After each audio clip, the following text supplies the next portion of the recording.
Well, the first and obvious answer for me, at least from where I come from, is water. That's right across the subcontinent. It's going to become an increasing issue.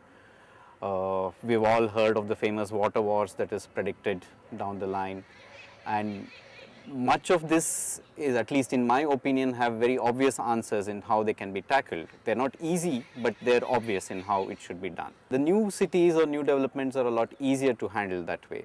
But what we should really be concerned is looking at existing settlements and existing dense urban fabrics, and to see how to make them work better, not just from reasons like engineering or technology or transportation, but more embedded systems. How do you ensure that there is enough basic services for everybody? How do you make sure that the city is not in conflict with nature? And this is not to take back the development 500 years and have a romantic notion of what a city should be, but more to see how you can make the same urban settlement work better with less input of money and energy.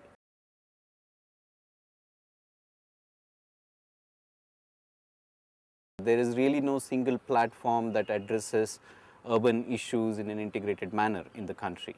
We have many schools of excellence that looks at engineering or technology or city planning, but they all are siloed in their own expertises. So if we have to really understand how an Indian city works and how do you make it work better, you need a lot more integrated approach that looks at social, economic, political issues as much as physical issues.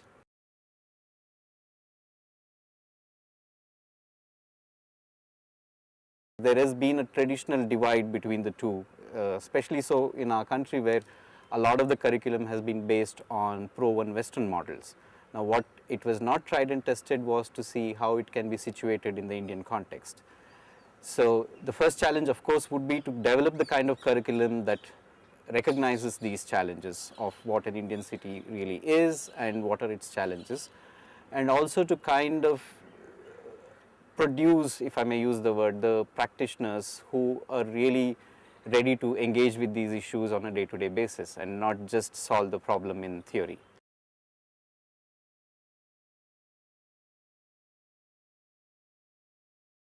We cannot really go with the traditional model of saying, okay, they will get into an architect's office or a developer's office or so on and so forth.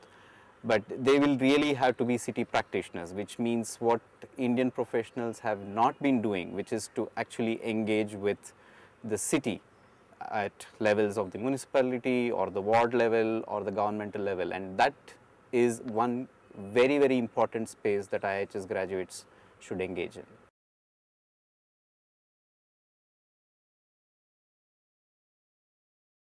This will be a very critical link in taking the agenda of IIHS forward, because it's one thing to produce a brand new set of practitioners who are aware of all this, but it is also equally important to dip into the large pool of available expertise. Though right now the orientation of such expertise is very limited in terms of, like I mentioned earlier, about the siloed mentality, and to bring them up to speed in terms of whether it is, for example, training architects and engineers in issues of governance or making public sector employees and government servants more sensitive to design. Both ways, the executive education will become a very critical link.